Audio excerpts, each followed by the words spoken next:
क्या आपने कभी सोचा है कि ये मिडिल क्लास बैकग्राउंड से निकले लोग अपनी कमियों को पीछे छोड़कर कैसे अमीर बन जाते हैं और आगे चलकर एक दिन देश के प्रधानमंत्री तक इनके साथ एक इंटरव्यू रखने पर मजबूर हो जाते हैं। अब आप में से मोस्टली लोग कहेंगे कि ये लोग तो सिर्फ और सिर्फ अपने टैलेंट की वजह से अमीर बन पाए हैं। इनके पास ऐसी कोई फाइनेंशियल नॉलेज थोड़ी है जो बिजनेस करते हो या इन्वेस्टमेंट से पैसा कमाते हो। तो जो लोग ऐसा सोचते हैं उन्हें मैं बता दूं, दिलजीत पाजी कोका कोला, लेवाइस और फिला जैसी कंपनी के ब्रांड एम्बेसडर हैं और उनकी नेटवर्थ 170 करोड़ है। अब सिर्फ गाना गा के या शो करके तो ये पॉसिबल नहीं है, इसके पीछे है उनकी ट्रू फाइनेंशियल सेंस। और यही सबसे बड़ा डिफरेंस है एक आम मिडिल क्लास मेंटेलिटी और एक रिच मेंटेलिटी में। रिच मेंटेलिटी वाले लोग पैसों की गेम को सही से खेलना जानते हैं, वहीं गरीब और मिडिल क्लास लोग इस गेम के प्यादे बन के रह जाते हैं जिनका यूज करके कोई और अमीर बन जाता है। वॉरेन बफेट का इस मनी गेम पर एक बहुत ही फेमस कोट है, he who understands it earns it, he who doesn't page it. यानी जो इंसान इस चीज को समझ जाता है वो पैसा कमाता है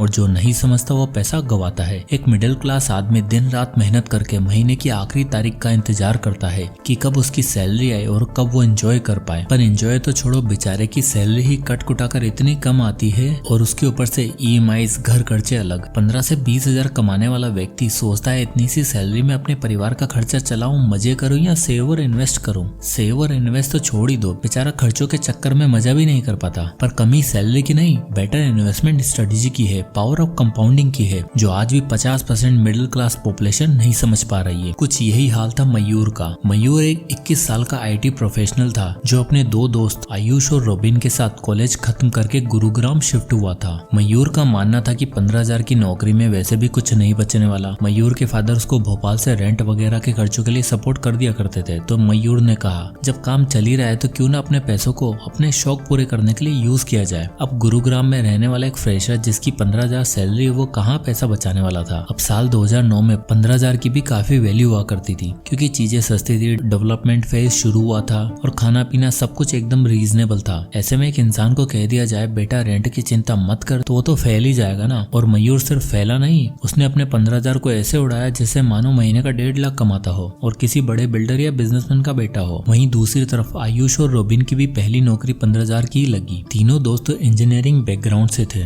तो तीनों ही आईटी सेक्टर में प्लेस्ड हुए। पर जॉब्स की मारामारी तो आज भी है और आज से 20 साल पहले भी थी, इसलिए तीनों को सेम नहीं बल्कि अलग अलग कंपनी में नौकरी मिली। पर आयुष और रोबिन का माइंडसेट मयूर की तरह नहीं था और न ही उनको फैमिली से इतना सपोर्ट था, इसलिए गुड़गांव में रहने का खर्चा पानी उन्हें खुद ही उठाना पड़ता था। ऐसे में आयुष समझ चुका था कि अगर उसे अमीर बनना है तो इस 15,000 की सैलरी को सही से मैनेज करना होगा। अब आयुष ने सबसे पहले सेविंग करके उस 15,000 की सैलरी में कुछ पैसा बचाना सीखा और पैसा सेव करने के साथ साथ उसने स्टॉक मार्केट की अच्छी खासी नॉलेज लेने पर भी ध्यान दिया। दरअसल कॉलेज के दिनों से ही आयुष और रोबिन को स्टॉक मार्केट की तरफ काफी इंटरेस्ट था। दोनों ही वैल्यू इन्वेस्टमेंट, स्टॉक और एसआईपी जैसे कंसेप्ट पर स्टडी किया करते थे। इसलिए आयुष ने सोचा पैसा सेव करके स्टॉक में इन्वेस्ट करेगा और अपने लिए पैसिव इनकम सोर्स बनाएगा। और शुरुआती सालों में पैसा सेव करने के लिए आयुष ने जिस रूल का यूज किया वो था द 80-20 रूल। ये रूल कहता है कि आपको अपने सारे खर्चे और शौक अपने 80% इनकम में कवर करने हैं और बाकी बचा 20% महीने की शुरुआत में ही इन्वेस्ट कर देना है। यानी अगर आयुष के केस में देखा जाए तो महीने का 15,000 रुपए जिसका 20% होगा यानी कि 3,000 रुपए वो हर महीने सेव कर रहा था। और धीरे धीरे टाइम के साथ जैसे जैसे उसकी सैलरी बढ़ती गई वैसे वैसे उसने सेविंग भी इंक्रीज करना शुरू कर दिया। धीरे धीरे करके आयुष ने 5 लाख सेव किए और मात्र 6 सालों के अंदर अंदर प्रमोशन और सैलरी हाइक पाकर आयुष 10 लाख सेव कर चुका था। और फाइनली 10 लाख सेव करने के बाद उसे अपना ड्रीम पोर्टफोलियो मिल ही गया जिसमें उसे 18% का एनुअल रिटर्न मिल रहा था। अब आयुष की सैलरी भी अच्छी खासी हो चुकी थी और अब आप देख ही सकते हो कि अगले 5 सालों में आयुष के 10 लाख की वैल्यू लगभग 22 लाख हो चुकी होगी, जिसपे उसे 68,633 रुपए का डिविडेंड मिल रहा था, यानी एक साथ डबल इनकम सोर्स। 11 साल बाद यानी 32 की एज में जहां आयुष अपनी इन्वेस्टमेंट और डिविडेंड जर्नी पे था, वहीं मयूर और भी ज्यादा खर्चीला और अय्याश हो चुका था। 15,000 की शुरुआती सैलरी में उसने बचत का तो छोड़ो, ठीक से खर्चों का हिसाब रखना भी जरूरी नहीं समझा। गुड़गांव के जिस अपार्टमेंट में मयूर रहता था उसमें पहले वहां के लिए सारे फर्नीचर और डेकोर पर स्पेंड किया ताकि वो अपने ऑफिस के दोस्तों के साथ घर पे पार्टी कर सके। नौकरी के दूसरे महीने से ही मयूर ने पार्टीज करना और खर्चे करना चालू कर दिया था। अब साल 2000 हो या 2025, 15,000 की तनख्वाह ना तब 15 दिन से ज्यादा चलती थी और ना अब चलती है, इसलिए मयूर को लग गई उधार लेने की गंदी आदत। धीरे धीरे मयूर की सैलरी बढ़ी पर सैलरी के साथ साथ उसके खर्चे भी बढ़ने लगे क्योंकि 26 की एज में मयूर अच्छा खासा कमाने लग गया था। तो उसने घर वालों से सपोर्ट मांगना बंद कर दिया और शिफ्ट हो गया गुड़गांव के सबसे बढ़िया सोसाइटी में जहाँ 1 BHK अपार्टमेंट का मंथली रेंट 15 से 20 हजार रूपए था। इसके बाद मयूर ने अपनी जॉब के कॉन्फिडेंस में अपने सभी सपने पूरे करना शुरू कर दिया। सबसे पहले उसने ली एक गाड़ी जो कि 8.5 लाख रुपए की थी, जिसके लिए उसने 1.5 लाख की डाउन पेमेंट करी और 7 लाख की EMI बनवा ली। और यहाँ आप देख ही सकते हो मयूर को हर महीने कार की 14,531 रुपए EMI देनी पड़ेगी। अब भाई साहब 8.5 लाख की गाड़ी तो उठाकर ले आए थे, पर उन्हें ये नहीं पता था कि इसके लिए महीने का सिर्फ 15,000 नहीं बल्कि 2-2.5 हजार रुपए का गाड़ी का मेंटेनेंस खर्चा अलग से आता है। अब मयूर ने 50,000 की सैलरी में से 15-20 हजार किराया दे रहा था और 15,000 गाड़ी का खर्चा, यानी जितना कमाया उतना उड़ा दिया। जब EMI देने के लिए पैसा न बचे तो मयूर ने और भी बहुत सारे लोन्स लेना शुरू कर दिया। अब नॉन पेमेंट की वजह से उसने एक के बाद एक डिफॉल्ट करना शुरू कर दिया, जिससे उसका कर्जा बढ़ता ही चला गया। अब मल्टीपल EMIs को चुकाने के लिए उसने 6 लाख रुपए का पर्सनल लोन भी ले लिया, जिसकी EMI कुछ इस तरह थी, लगभग 19,000 रुपए। यानी कुल मिलाकर देखा जाए तो मयूर एक बहुत ही बुरे डेट ट्रैप में फंस चुका था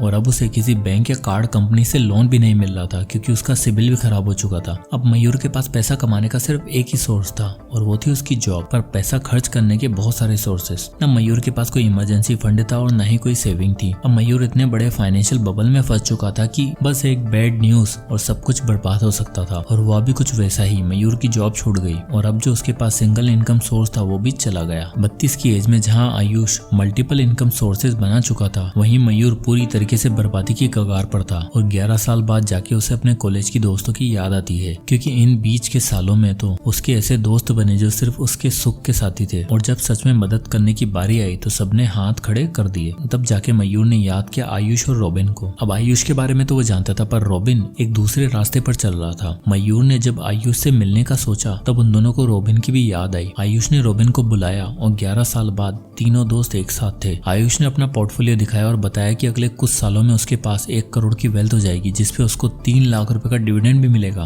तो इसी पे मयूर ने अपना दुखड़ा सुनाया और रॉबिन से पूछा कि भाई तुम कैसे चुपचाप हो। रॉबिन एक महंगी गाड़ी में आया था और सिंपल सा अटायर पहन के सिर्फ उन दोनों की बातें सुन रहा था और देख रहा था कि उसका एक दोस्त सही फाइनेंशियल प्लानिंग कर रहा है, पर दूसरा दोस्त तो एकदम बर्बाद होने की कगार पर है। इस पर रॉबिन ने मयूर को समझाया कि भाई तुमने शुरुआत में ही जो गलती करी वही तुम्हारी बर्बादी का सबसे बड़ा कारण है। अगर मैं अपनी बात करूं तो मैंने ऐसे कोई ड्रीम पोर्टफोलियो तो नहीं बनाया, पर अगले 7-8 सालों में मैं रिटायर होने वाला हूं। इस पर मयूर ने पूछा वो कैसे। तब रॉबिन ने बताया दरअसल जब मेरी 15,000 की नौकरी लगी तब मैं भी आयुष की तरह स्टॉक मार्केट और वैल्यू इन्वेस्टिंग सीख रहा था। शुरुआती कुछ सालों में मुझे पैसा सेव करने में काफी दिक्कतें आ रही थी, क्योंकि मैं स्टॉक मार्केट से रिलेटेड एक कोर्स भी कर रहा था। 15,000 की सैलरी में 2-2.5 हजार रुपए पर मंथ वहाँ चले जाते थे, पर वो मेरे लिए खर्चा नहीं बल्कि मेरे लिए इन्वेस्टमेंट थी, क्योंकि उस 15,000 की सैलरी ने मुझे सही से अपने पैसे मैनेज करना सिखाया। और जब मेरा वो कोर्स खत्म हो गया और जब तक मैं मार्केट पर अपनी रिसर्च कर रहा था तब तक मैंने हर महीने 2.5 हजार रुपए SIP के थ्रू इंडेक्स फंड में इन्वेस्ट करना शुरू कर दिया था और 2.5 हजार से मैंने 5 सालों में 2.5 लाख रुपए बनाए। तो इससे मैं सीख गया कंपाउंडिंग का एक ऐसा रूल जो मुझे मात्र 15 सालों में अमीर बनाने वाला है, जिसपे मैंने ऑलरेडी काम करना शुरू कर दिया है, और वो है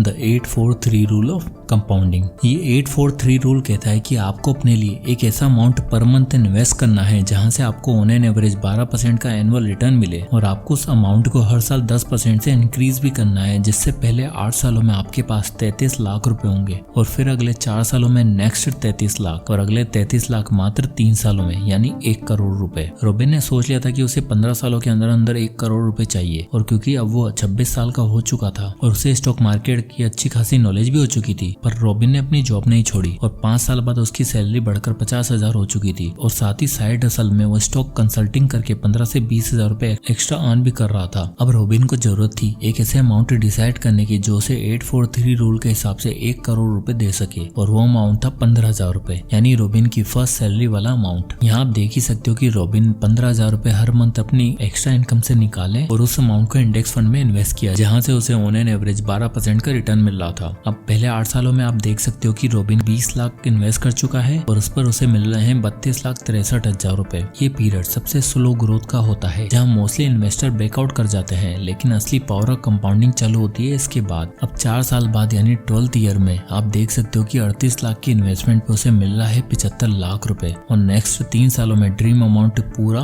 1.3 करोड़। पर इस कैलकुलेशन में एक दिक्कत है, यहाँ पे बढ़ती महंगाई को एडजस्ट नहीं किया गया है, जो कि 6% है। तो आइए जरा देखते हैं कि इन्फ्लेशन एडजस्ट करने के बाद भी सेम अमाउंट अचीव हो पाता है। तो जैसा कि आप यहाँ देख ही सकते हो कि इन्फ्लेशन एडजस्ट करने के बाद वैल्यू लगभग आधी हो चुकी है, यानी 15,000 मंथली इन्वेस्टमेंट से काम नहीं चलने वाला वाला था, इसलिए जरूरत थी तो अपना इन्वेस्टमेंट अमाउंट बढ़ाने की। इसलिए रॉबिन ने अपना पर मंथ इन्वेस्टमेंट अमाउंट 15,000 की बजाय 30,000 किया और रिजल्ट आप यहाँ देख ही सकते हो। 15 साल बाद उसके पास होंगे 2,73,00,000 रुपए और इन्फ्लेशन को एडजस्ट करने के बाद 1 करोड़ रुपए, यानी टारगेट अचीव्ड। अब रॉबिन ने जो 5 साल स्टॉक मार्केट का ज्ञान लिया और पार्ट टाइम हसल किया, उसकी मदद से वो इस कैलकुलेशन को एग्जीक्यूट कर पाया, क्योंकि रॉबिन को बहुत ही जल्दी समझ आ गया था कि जिंदगी भर नौकरी तो नहीं करनी, इसलिए कुछ ऐसा रिटायरमेंट प्लान बनाया जाए जो हमें 60 की उम्र में नहीं बल्कि 40 की उम्र में भी रिटायर करके फाइनेंशियली फ्री बना दे। इसलिए उसने ऐसा किया, जॉब स्विच करी जहाँ से उसे अच्छा पैकेज मिला और अपना कंसल्टेशन का काम भी इंक्रीज किया, जिससे वो महीने का 30,000 रुपए आराम से निकाल पा रहा था। अपने अगले 7-8 साल का प्लान बताया तो मयूर और आयुष दंग रह गए। रॉबिन ने कहा, मैंने इंडेक्स फंड में इन्वेस्टमेंट किया है जहाँ मार्केट वॉलिटिलिटी का ज्यादा फर्क नहीं पड़ता और SIP के थ्रू आप महीने का छोटा बड़ा जैसा अमाउंट चाहे उसे इन्वेस्ट कर सकते हो। आपको एक साथ 10 लाख रुपए की जरूरत नहीं पड़ती है। मयूर ने सोचा कि काश 15-20 हजार मैंने करियर की स्टार्टिंग में EMI पे उड़ा दिए थे, उसे अगर इन्वेस्ट किया होता और थोड़ी नॉलेज ली होती तो आज मेरे साथ ऐसा नहीं होता। पर रॉबिन और आयुष ने मयूर को समझाया और उसे सही रास्ते पर लाया। सबसे पहले रॉबिन ने मयूर को अपनी प्रीवियस कंपनी में रेफर किया और क्योंकि मयूर के पास अच्छा खासा एक्सपीरियंस था तो उसे रॉबिन के रेफरेंस से अच्छी और हाई पेइंग जॉब मिल गई। फिर रॉबिन ने उसे अपने डेट पे करने का एक प्लान बताया, the debt snowball rule. Robin ने बताया कि तुझे अपनी इनकम से अब अय्याशी नहीं बल्कि सबसे पहले अपने ऊपर चल रहे कर्जे को उतारना है, जिसके लिए उसे यूज करना होगा स्नोबॉल मेथड, जिसमें सबसे पहले सबसे छोटा लोन पे ऑफ करना है, उसके बाद धीरे धीरे करते करते बड़े लोन को पे करना है और इंक्रीज ऑर्डर में ये लोन पे ऑफ करने से आप मात्र 1 साल के अंदर डेट फ्री हो सकते हो। रॉबिन ने मयूर को समझाया और उसने वैसा ही किया और 1 साल के अंदर अंदर वो डेट फ्री हो चुका था। इसके बाद रॉबिन ने मयूर को भी दी 843 कंपाउंडिंग रूल पर काम करने को बोला और अब मयूर की गाड़ी भी ट्रैक पर आ चुकी थी। अब वो अननेसेसरी खर्चे नहीं कर रहा था, मोस्टली पैसा इन्वेस्ट कर रहा था और मिनिमल लाइफस्टाइल भी जी रहा था। इसी बीच उसने शादी भी कर ली, जिससे घर के एक्सपेंसेस और रेस्पॉन्सिबिलिटी दोनों मियाँ बीवी में डिवाइड हो गए, जिससे मयूर पूरी तरीके से इन्वेस्टिंग की तरफ ध्यान देने लगा और अपने परिवार का फाइनेंशियल फ्यूचर सिक्योर किया। जय हिंद।